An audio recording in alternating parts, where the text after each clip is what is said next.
saen chilindradas, o fogo medraba, e máis medrou aínda co choio do raposo que nos vendeu un cazador, amigo do pai de Lelo.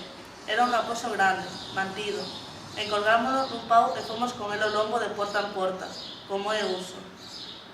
Ei, da casa, dades algo para o raposo? Onde a pillastes? Alí en diante, o pé do castro. A xente dubidaba, pero como sabían que andábamos entre lazas e garamelos, a fin dábamos ovos ao diñeiro.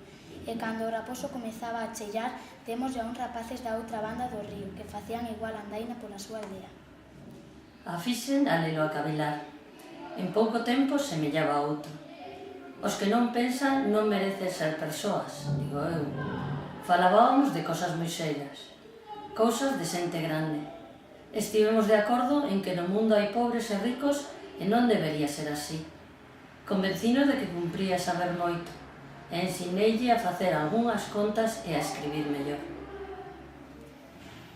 De aprender cousas, ser grande, ir ás mozas, bombardino, trompeta, zafra, barco, avión, mar, nubes. Falábamos a cotío dos nosos degaros, como a dous amigos que se queren, pero todo ten remate. Está visto que pouco me duran a min as contentezas. Os pais de Lelo decidiron irse para América. Eu non sabía nada, Balbino, se non tivera cho dito. Arranxaron os papéis caladamente. Pois agora xa está, dixenlle. Non hai can que o roia. Baste e acabouse. Fun despedilo ao modelo. Volimos a falar.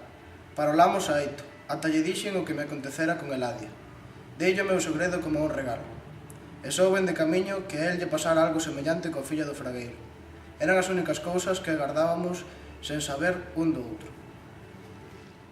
Escríbeme, díxenlle. Mándame tan siquera unha carta. Non fagas como a Miguel. Cóntame como é América. Dime se é certo que hai indios e cóbregas moi longas. Lelo bagoxaba.